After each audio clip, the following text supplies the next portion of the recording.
जय माता दी। Hello everyone. तो कैसे हैं आप सब? मैं आशा करती हूँ आप सब अच्छे होंगे। नवरात्रि की जो शुरुआत होती है वो कलश स्थापना के साथ ही होती है और जिसका समापन होता है अष्टमी या नवमी पूजन के बाद 10वीं तिथि को। तो कलश पे रखे नारियल का हमें क्या करना है, चौकी कैसे हटानी है, कन्या पूजन के बाद हमें उस कलश का क्या करना है, तो अक्सर लोगों के मन में ये सवाल बना रहता है। तो यही सब इस वीडियो में हम जानेंगे, तो वीडियो को एंड तक ज़रूर देखें आप। तो आइए वीडियो को स्टार्ट करते हैं। तो देखिए हमने यहाँ पर जैसे कन्या पूजन कर लिया है, तो उसके बाद जो भोग प्रसाद है वो तो हम कन्याओं को इसमें से भी थोड़ा थोड़ा हम देते हैं, जो हमने माता को भोग लगाया होता है, या और घर के सभी सदस्यों में इसको बांट दिया जाता है। तो ये माता का प्रसाद है। तो अभी हमने देखिए पूजन के बाद यहाँ से इसको हटा लेंगे, तो इसको हम इसको भी हटा लेंगे यहाँ से। और जो भोग प्रसाद हमने चढ़ाया है उसको भी हम यहाँ से हटा लेते हैं। तो अब देखिए नवमी या अष्टमी जो भी आपने की है, आपने अष्टमी की है तो भी आप इसी तरीके से पूजा करें, नवमी की है तो भी इसी तरीके से आपको पूजा करनी है। तो देखिए ये सब जो भोग प्रसाद है ये उसी दिन हम हटा लेते हैं, अष्टमी या नवमी के दिन।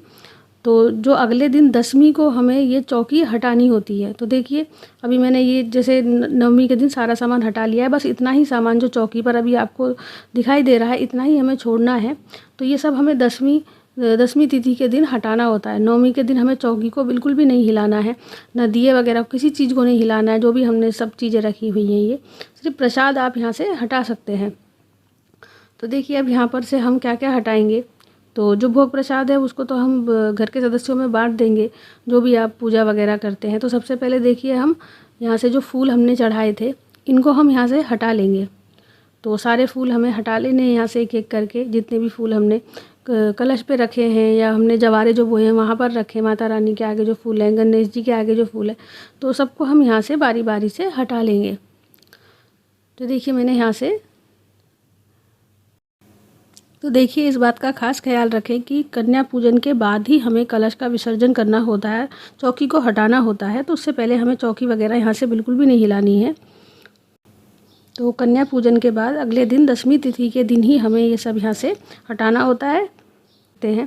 तो जैसा भी आपको इच्छा हो आप चढ़ा सकते हैं। जो देखिए हमने दक्षिणा रखी थी इसे आप किसी ब्राह्मण को भी दे सकते हैं, या अपने घर के मंदिर में भी आप इसको रख सकते हैं।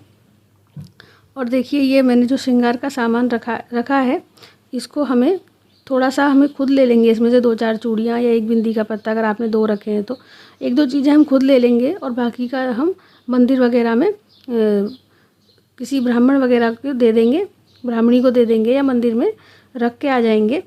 तो देखिए मैंने ये श्रृंगार का सामान भी यहाँ से हटा लिया है।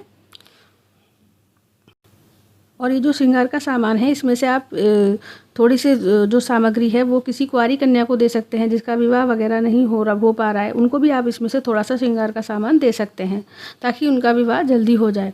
तो देखिए मैंने यहाँ पर ये जवारे जो बोए हैं इनको भी हमें हटाना है।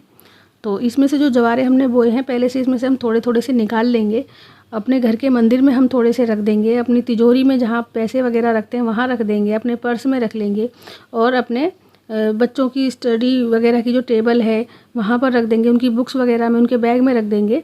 तो इनको हमें वहाँ रखना होता है। तो अब इनको भी हम यहाँ से हटा लेंगे और बाकी के जो जवारे हैं वो हमें विसर्जित कर देने हैं। तो किसी नदी वगैरह में आप इनको विसर्जित कर दें। तो आपके पास अगर कोई नदी वगैरह है तो वहाँ जाकर आप इनका विसर्जन कर सकते हैं। तो देखिए मैंने इनको भी यहाँ से हटा लिया है। और अब देखिए हम ये जो दिया है इसको हमें ठंडा होने तक नहीं बुझाना है। दिए को हमें बुझाना नहीं होता, जब तक ये जल रहा है इसको जलने देंगे। बस यहाँ से हटा करके हम इसको मंदिर में रख देंगे, तभी इसका तेल वगैरह ख़त्म हो जाएगा तो ये अपने आप शांत हो जाएगा। तो देखिए थोड़ा सा जल का छींटा देते हुए हम यहाँ से माता रानी और गणेश जी को भी हटा लेंगे। और देखिए सबसे पहले हमें थोड़ा सा चौकी को हिलाना होता है और माता रानी से प्रार्थना करनी होती है कि हमारे से जो भी गलती हुई है पूजा में हमें क्षमा करें। तो देखिए मैंने यहाँ से अभी जो दिया है, जब देखिए ठंडा हो रहा है धीरे धीरे, ये इसमें तेल भी कम है तो ठंडा हो रहा है धीरे धीरे। तो देखिए मैंने माता की चुनरी यहाँ से हटा ली है। माता की चुनरी को आप दोबारा धुलकर इस्तेमाल कर सकते हैं। उसको हमें विसर्जन नहीं करना है। गणेश जी को हमें देखिए जहाँ से आपने उठाए हैं, मंदिर में से उठाए हैं, तो उनको मंदिर में आप रख दें अपने घर के। तो मैं उनको अपने घर के मंदिर में रख दूँगी, क्योंकि इनकी हम घर के इनको मंदिर में ही रखते हैं हम इनको। तो देखिए अब जो दिया है इसको भी हम वहीं पर रख देंगे मंदिर में, जब तक ये जल रहा है जब तक इसको वहीं पर रहने देंगे, और जब ये अपने आप शांत हो जाएगा तो देखिए अब हमें यहाँ से माता रानी को हटाना है। माता रानी को हम उठाकर मंदिर में रख देंगे, और जहाँ भी उनका पूजा का स्थान है आप उनको वहाँ पर रख दें। उनसे क्षमा याचना करने के बाद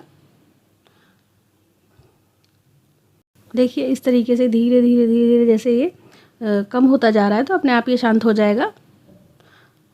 और देखिए हमें माता रानी को यहाँ से अभी हम हटा लेंगे। तो देखिए मैंने माता रानी को हटा लिया है यहाँ से।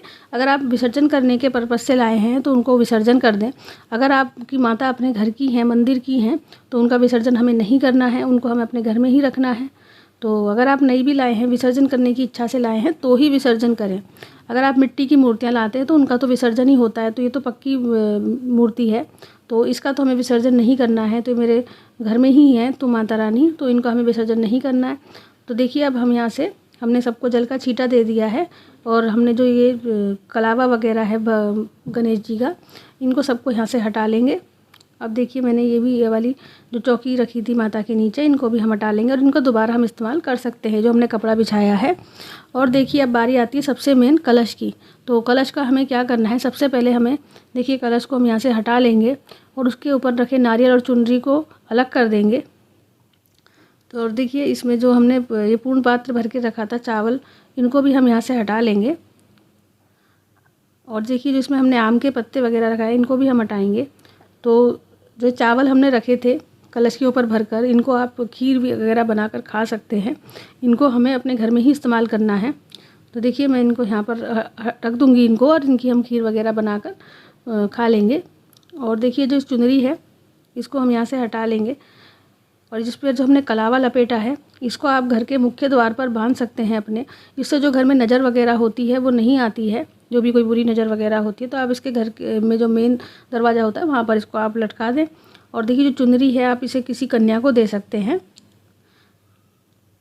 तो देखिए मैंने यहाँ पर चुनरी, देखिए जो नारियल है इसको भी हमने यहाँ से हटा लिया। और उसका हमें क्या करना है, इसको हमें देखिए जब नारियल हम हटाते हैं तो इसको अपने घर के किसी पुरुष से ही छिलवा कर इसका प्रसाद बनाएं, खुद ना तोड़ें इसको। अगर आप पूजा करती हैं तो इसको आप प्रसाद रूप में कन्याओं को दे सकते हैं, घर में सभी सदस्यों को बांट सकते हैं, इसका आप विसर्जन भी कर सकते हैं।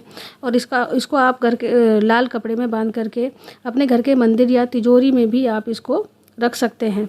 तो जैसा भी आपको ठीक लगे आप कर दें। और जो कलश पे हमने पत्ते वगैरह रखे हैं इनका हमें विसर्जन करना है, तो आप इनको विसर्जन कर दें जो पत्ते रखे हैं। और देखिए जो विसर्जन करने की सामग्री है, जो भी आप विसर्जन कर रहे हैं फूल वगैरह, तो उनको एक लाल कपड़े में बांध लें और एक साफ़ सुथरे थैले में बांध लें, तभी आप उनको अच्छे से विसर्जन करें। तो देखिए मैंने यहाँ पर जो कलश है इसमें जो सामान है मेन यही होता है, जो हमें माता का कलश ही मेन होता है। तो इसमें से हम इसको निकाल लेंगे, सिक्का सुपारी जो हमने इसमें डाला था और हल्दी की गांठ, इसको हम निकाल लेंगे। तो ये तीनों चीज़ें बहुत इम्पोर्टेंट होती हैं। तो देखिए मैंने यहाँ पर निकाल लिया है सबको यहाँ पे। तो जो हल्दी की गांठ और सिक्का सुपारी है इसको हमें क्या करना है, इसको हमें लाल कपड़े में बांध करके थोड़ा सा सूख जाने के बाद, अभी तो गीला है, तो सूख जाने के बाद इसको हम एक लाल कपड़े में लपेट कर घर की तिजोरी में रख देंगे। जहाँ पर आप पैसे वगैरह रखते हैं वहाँ पर इसको आप रख दें। इससे क्या है, आपके घर में जो धन की जो है कमी नहीं होती है और माता रानी का आशीर्वाद मिलता है। तो इन तीनों चीज़ों को हम लाल कपड़े में बांधकर वहीं पर रख देंगे, जहाँ भी आप पैसे रखते हैं वहाँ पर आप इसको रख दें। तो देखिए मैंने यहाँ पर इनको भी हटा लिया है। तो मेन जो होता है माता का कलश ही होता है। और अब देखिए जो कलश है इसमें जो जल है इसको हमें पूरे घर में छिड़क देना है। और बाथरूम के अलावा हमें हर जगह इस कोने में हर जगह छींटा देना है इसका। इस तरीके से आप छींटा दे दें घर के सभी कोनों में, सिर्फ हमें बाथरूम के आसपास इसका छींटा नहीं देना है। किचन वगैरह में, अपने बेडरूम हॉल वगैरह में, अपने बालकनी वगैरह में, सब जगह आप जल का छींटा दे दें। और जो बाकी का पानी बचा हुआ है किसी साफ़ सुथरे गमले में आप इसको डाल दें, या किसी पीपल वगैरह के नीचे या पेड़ के नीचे आप इसको डाल सकते हैं, जो भी देव वृक्ष वगैरह होते हैं वहाँ डाल दें। तो देखिए मैंने यहाँ पर इसको जो चावल हैं ये वाले, इनको हमें क्या करना है, आप इनको जो माता रानी का जो सामान हमें विसर्जन करना होता है उसके साथ भी आप इसका विसर्जन कर सकते हैं, जो चावल हैं, या फिर आप इनको किसी देव वृक्ष के नीचे या आंवला पीपल के नीचे आप इनको गाड़ सकते हैं या पक्षियों को भी खिला सकते हैं। तो तीनों में से जो भी आपको ठीक लगे आप कर सकते हैं। और जो हमने लाल कपड़ा बिछा रखा था माता रानी के नीचे, इसको हमें यहाँ से हटा देना है। इसको धुल करके आप दोबारा इस्तेमाल कर सकते हैं। तो और देखिए हमें चौकी भी यहाँ से हटा देनी है। तो मैंने यहाँ से सब देखिए हटा लिया है और चौकी वगैरह हम यहाँ से हटा लेंगे। और बाद में जो हमने ये जहाँ पर माता रानी को बिठाया था ना, वहाँ पर जल का छींटा दे देंगे हम यहाँ से। तो ये थी संपूर्ण जानकारी कि चौकी हमें किस तरीके से हटानी है। तो आपको ये मेरा वीडियो कैसा लगा मुझे कमेंट करके ज़रूर बताएं। अगर मेरा वीडियो आपको थोड़ा भी अच्छा लगा तो प्लीज़ मेरी वीडियो को लाइक करें, शेयर करें, कमेंट करें और प्लीज़ मेरे चैनल को सब्सक्राइब करना ना भूलें। अगर आप मेरे चैनल पर नए फटाफट सब्सक्राइब कर दें और बराबर में लगे बेल आइकन को भी प्रेस कर दें। मिलते हैं अगले वीडियो में। जय माता।